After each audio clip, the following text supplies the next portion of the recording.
Welcome to a contemplative prayer experience offered by the Angela Merici Center for Spirituality, a ministry of the Ursuline Sisters of Louisville, Kentucky. Well, spring has sprung here in Kentucky. The early blooms of the forsythia, the jonquils, dogwoods, and azaleas have come and gone in all their splendor and glory this year. Now gardeners are out busy in their flower and vegetable gardens, planting, weeding, fertilizing, watering, and watching for the first signs of all their labor to come to fruition. With that in mind, the contemplative prayer experience that we would like to offer you comes as the form of Lectio Divina, specifically reading and praying with that beautiful passage in John, the Gospel of John, chapter 15, verses 1 through 5, where Jesus speaks so eloquently and beautifully about his relationship with us, our relationship with him, and how God is in all that mix. If you remember, Lectio Divina is an ancient prayer form that comes down through us through the monastic tradition, most specifically the Benedictines. It's a way to read and hear sacred texts that bypass the often critical mind so that we can listen with our hearts. It's a way to allow God's word to speak to us, and instead of us interpreting it, allowing the word to interpret how we live our lives. If you remember, the word Lectio Divina means holy or sacred reading and has four components. The first is Lectio, which is reading or hearing. Then meditation, which allows us to ponder what we have heard. Oratio, praying or talking with God about what we have heard and pondered. And finally, contemplatio, just resting in that presence of God's love and mercy. So it would be helpful if you can find a place and a time where you won't be interrupted. You can turn off your phone, turn off the TV, turn off any music that might be playing in the background, and just allow yourself to sink into the moment. To sit relaxed but supported, and just allow yourself to be right here, right now, letting go of what's happened or what might be. Let's remember the words of the Russian mystic Theophan the Recluse, who tells us that prayer is descending with the mind into the heart, and there to stand before the face of God, who is always present and ever loving within us. And so let us just take a moment now to remember that we are loved infinitely, unconditionally, by the one who only had to speak to bring about the cosmos. That this love is not dependent on whether we feel it or not, what we have done or not done, and it is a love from which we can never, ever be separated.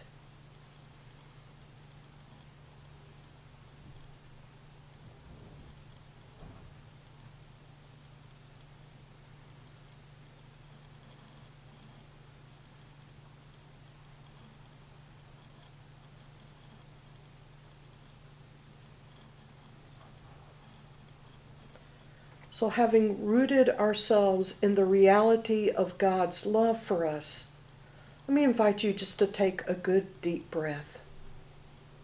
Breathing in deeply. Slowly.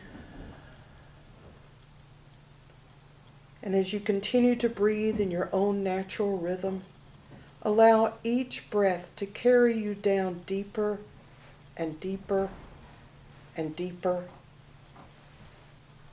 finally into the cave of your own heart, where God dwells, ever present and always loving.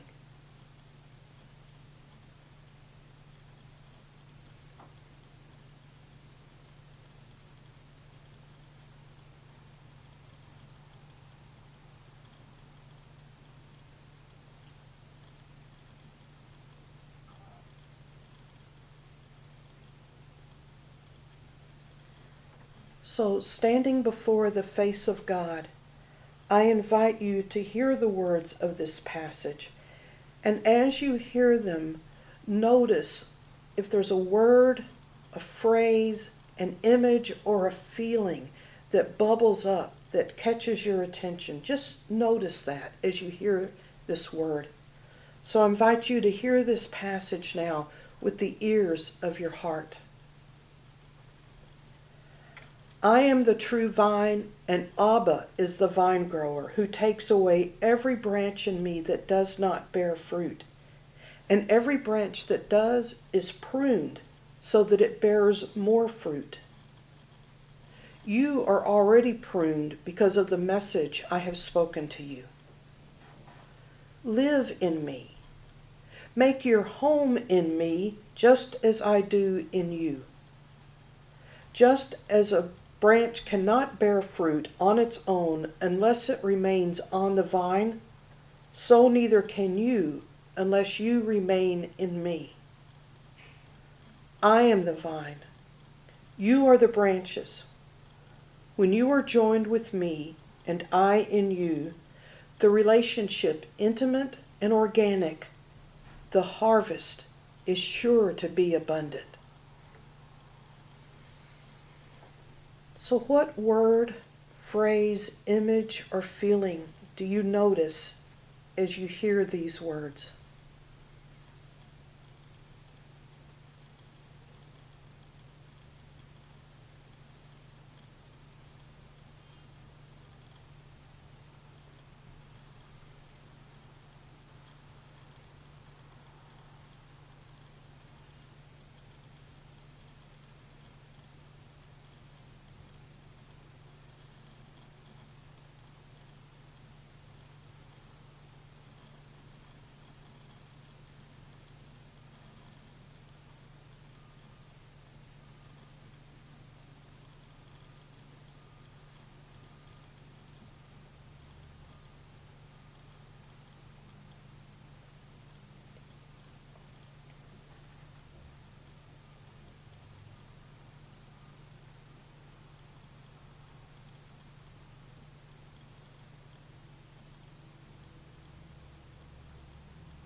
And now I invite you to hear the passage a second time, and then we'll move into that place of meditatio, or pondering.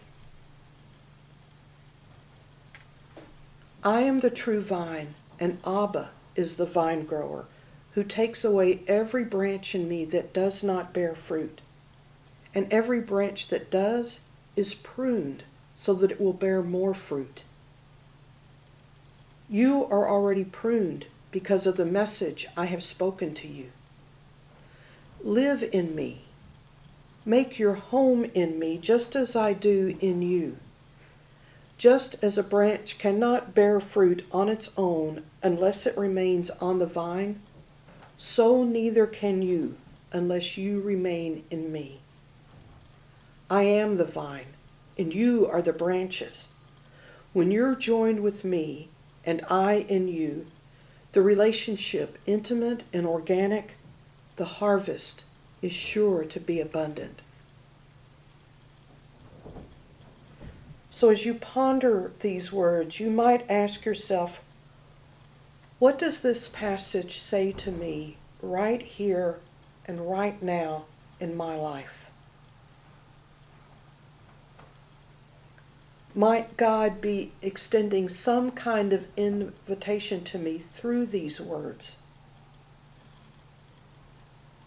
Is there a challenge for me in this passage? So allow yourself to ponder these words and how God might be speaking to you through them.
So as we move into oratio, or praying, talking to God, I invite you to hear the words a third time.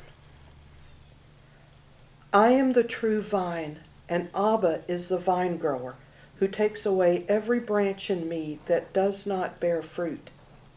And every branch that does is pruned, so that it bears more fruit. You are already pruned because of the message I have spoken to you. Live in me. Make your home in me, just as I do in you. Just as a branch cannot bear fruit on its own unless it remains on the vine, so neither can you unless you remain in me. I am the vine. You are the branches. When you're joined with me and I in you, the relationship intimate and organic, the harvest is sure to be abundant. How would you like to respond to God after you have pondered this passage and what it might mean to you? Tell God about the awarenesses that come to you through it, your desires, your hopes, anxieties, or fears. What help might you need from God? Perhaps you're feeling grateful. All of this and anything else, anything that you'd like to talk to God about right now. Let's just take a moment and do that.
As the words of your prayer begin to fade, allow yourself to rest quietly in the presence of God, as two friends sometimes do after a conversation, simply soaking in the presence of one another.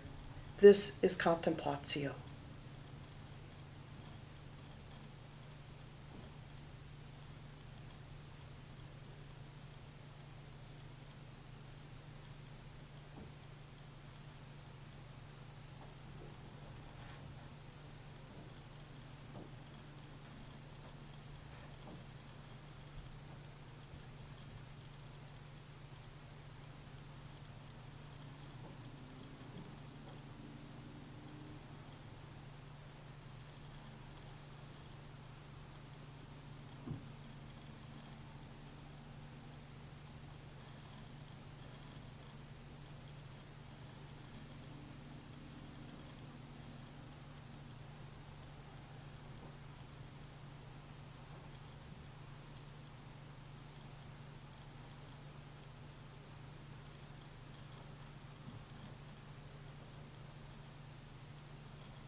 And taking a good deep breath as we bring our time of Lectio Divina and contemplative prayer to a close. You might want to take some times afterwards to journal about your experience. What did you glean from it? How was it for you? What do you want to remember from this time?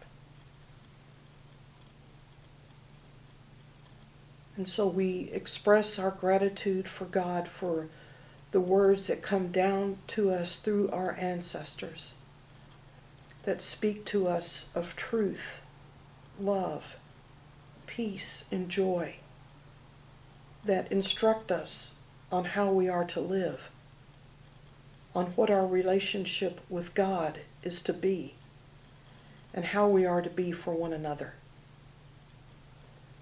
Those of us here at the Angela Merici Center for Spirituality want to thank you for joining us in this time of prayer and hope that it has been of service to you and your relationship to the Creator.